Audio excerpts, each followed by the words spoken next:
All right, so now moving on to our third section of this unit, so section C, and this video is going to be broken out into two different videos. Hopefully, they're both really short, but I wanted to make sure that they wasn't just like in case they got a little bit longer than I'm expecting. I didn't want to put them together, so we're separating them. And we're going to be dealing with triangles in both of our videos. In this first video, you're going to just be able to classify triangles by their angle measurements or their sides. All right, classify the triangles. And then you're also going to be able to name triangles. So in our first video, we were classifying angle measurements and naming angles, but you guys were getting that mixed up. All right, there's a difference between when we're classifying versus when we're naming them. All right, so you're going to be able to name triangles, and then you'll also be able to classify triangles based on their angle measurements or their sides. All right, so let's go ahead and first talk about naming triangles, and then we'll go into classifying them. All right, so if you're given these two triangles and we're asked to classify, talk about them, solve problems, whatever it may be, you need to be able to differentiate between the two. All right, these clearly are not the same shape. They're clearly not the same triangle. So in order to do that, then you need to know how to name triangles. All right, we're not classifying them. We're just simply naming it. So this way, if we have multiple triangles on a piece of paper, multiple triangles on the board, or multiple triangles on your test in one problem, you can differentiate between the ones I'm discussing and talking about. And it's really easy. First, we use the symbol. It looks like a triangle. That is a symbol for triangle. So when we draw that symbol, it means this is triangle. And all you do is just pick a point and you just go around in your triangle. You can go clockwise, counterclockwise. It will become, when you guys get into geometry, it's going to be very specific in the way you have to do it. And the order, if you go clockwise or counterclockwise, actually will matter. But for now, if we're just naming them, it doesn't really matter. So I can name it A, C, B. I can name it triangle A, B, C. I can name this one triangle B, C, A. It doesn't really matter. But all you do is you write the symbol for triangle, which is just literally a triangle, and then you just write all three vertices. So we have ABC for this one. So if I say triangle ABC, I know I'm talking about this triangle here and not this triangle because they don't have the ABC. All right, so if I want to then name this one, same thing, I'm going to use the triangle symbol first, and then doesn't matter. I can say DEF, I can say triangle FED, I can say triangle, let's say EDF. So it really doesn't matter as long as if you just write the symbol and then you use all of your vertices within that triangle. So if I say triangle DEF, then you know that I'm referring to this triangle and not this one.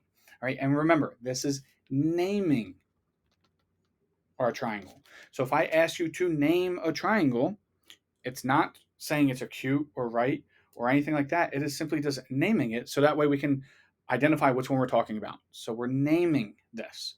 All right, we use the triangle symbol, which is literally just a little triangle, and we just name it by its vertices. Right, and it doesn't really matter the order. And unlike a rectangle or square, when there's only 3 of them and not 4, there's no way that we can go out of order either. So it's actually really easy and impossible not to name it correctly. But like I said, when you guys get into geometry, which isn't for a few more years, the order of these actually will matter, and the order of these will dictate what you're doing in certain problems. But for now, for us, if we're just simply just naming it and not really caring about anything else, that's all we have to do. All right, now let's go ahead and get into classifying triangles. All right, so first let's just talk about classifying angles, which we just talked about in one of the previous videos. And you can see that when we're classifying triangles and classifying angles, it's almost the same thing. Actually, it is the same thing. So we know an acute angle is an angle that is less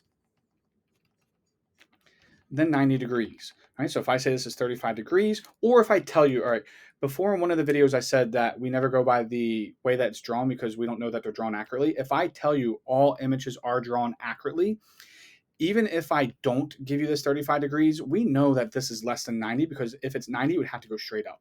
So if I tell you that everything is drawn accurately, then we can go by the appearance of it. Or if I told you it's 35 degrees or anything less than 90, then we know that it is acute. For a right angle, if I don't give you that block or that square there in the middle, then we can't go by the appearance because we wouldn't be able to tell the difference between an 89 degree and a 90 degree. So we will need to provide that block for you so you do know it is a right.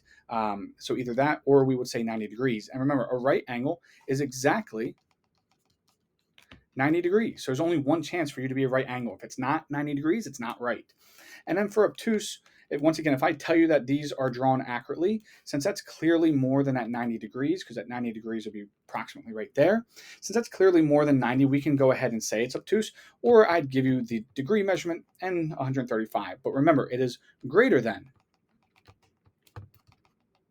90 degrees. So if you guys can classify angles, what we're about to do next with classifying triangles based on their angles, you already know how to do. It's the exact same thing. All right, so let's jump into that real quick. All right, so now if we're asked to classify a triangle by using its angle measurements, there's 4 ways that we can classify it. And it's an acute triangle, an obtuse triangle, a right triangle, or an equal angular triangle. And nothing is trying to confuse you here. If it's an acute triangle, then all of our angles must be acute. All right, so if you can identify what an acute angle is, you can identify an acute triangle. The thing is you have to be aware, though, is all of them. Now, when we get into obtuse and right, we'll talk about that in a second, but all of them have to be acute. All right, so all 3 angles must be less than 90. And once again, if I tell you that this is drawn to scale or properly, then we can go ahead and verify that even though they're not giving us any information on these angles, we would be able to turn our paper and see that none of these are greater than 90 degrees. So either I'll flat out give you all the measurements, or if I tell you treat everything that is drawn accurately or to scale, then you can go ahead and look at the way that they are drawn. The next one, for it to be an obtuse triangle, then you only need one obtuse angle. And when we go into our second video, you'll understand why we can't have more than one obtuse angle. We can actually only have one. So if you have an obtuse angle, then it is an obtuse triangle. And the same thing, if I tell you it's drawn to scale, then go here. We know that if this was 90, it would be approximately there. So it's clearly beyond that 90. So we can go ahead, if we know that this is drawn accurately into scale, then we know that that's greater than 90, or I'd flat out give you the angle measurement.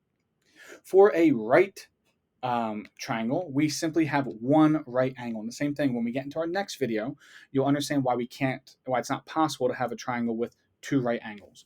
But if it has one right angle, then it is a right triangle. So all of what we just did right here, it's not trying to confuse you in any way. If you know how to classify angles, then you know how to classify triangles on those 3. Now, when we have all acute angles, there is one special case that we need to know about as well. And that's when, well, what happens when we have 3 acute angles that are all the same? And we're going to figure out and learn what these angle measurements are. But I'll tell you right now, they're all 60 degrees when they're the same. It's the only case that we can have where we have 3 acute angles, or 3 acute angles that are all the same or all congruent. So if they're all the same, they all have to be 60 degrees, but we'll learn why in the next video. But when they're all the same, we then give it a more precise and exact name, and that is called equal angular. And it sounds like we're saying equal angles, which is what we are. We're saying they're equal angular.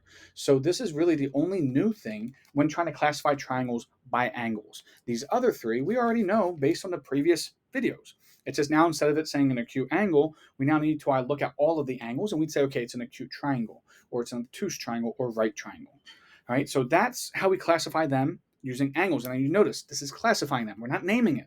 If I ask you to name this, and let's say that I gave this XYZ, and I ask you to name, not classify, you will say it's triangle XYZ. If I ask you to classify triangle XYZ, you will then say it is a acute triangle. All right, so there's a difference between classifying and naming. All right, now let's go ahead and learn how to classify triangles based on their sides. All right, now when we are asked to classify triangles based on their sides, we need to know what these little tick marks mean. And we talked about this before briefly in class, but these tick marks means that they're equal. So when I see tick marks here, that means that all 3 of these sides are actually equal. When I see these tick marks here, it means that these 2 sides are equal. All right, so when we see tick marks, it means that they're equal. And when we get to rectangles and squares later on, when we see 1 tick mark, that means those 2 sides are equal. And when we see 2 tick marks, it means that these 2 sides are equal. But since 1 does not equal 2, it doesn't mean that it means that these are not the same, because they don't have the same tick marks, right? So tick marks means that they're equal, and the same number of tick marks means that those are the sides that are equal. Okay, so when we see that there's no tick marks provided for us, or if I provide numbers here, let's just say 5, 9, and 10, if we visibly see that they're not equal, or if we don't put any tick marks, then we know that they're not equal. That means that there's no congruent sides, and we would name this as a scalene triangle. So if we're naming this by their side lengths, when we have no sides that are equal, it's scalene. Here we have 2 equal sides. So when we have at least 2 equal congruent sides, we would say it is an isosceles triangle. Right? And knowing that when we have 2 equal sides of a figure means isosceles, that's something that you guys will be able to use later on when we learn about trapezoids and things like that, because we have isosceles trapezoids. So if you just understand that isosceles means that we have two congruent sides, whatever shape we're talking about, we can call it that isosceles trapezoid. All right, so you'll see that what we're learning now, these definitions kind of come back in other ways in geometrical shapes as well. So when we have two congruent sides, it is isosceles. All right, now when we see that they're all three tick marks are the same, that means that all three sides are the same. And what we would name this is equilateral triangle. All right, and what you're going to actually learn is when we have an equal angular triangle, it's also equilateral. We can't have one without the other. So every single time that it's equilateral, it's also equal angular. Every time it's equal angular, it's also equilateral as well. All right, but if all three sides are equal, then it is an equilateral triangle. And that is it for this video. All right, being able to classify using our sides, our angles, and then being able to name. All right, and then our next video, we're going to learn specifically a rule about triangles that will now allow for us to solve some things about it.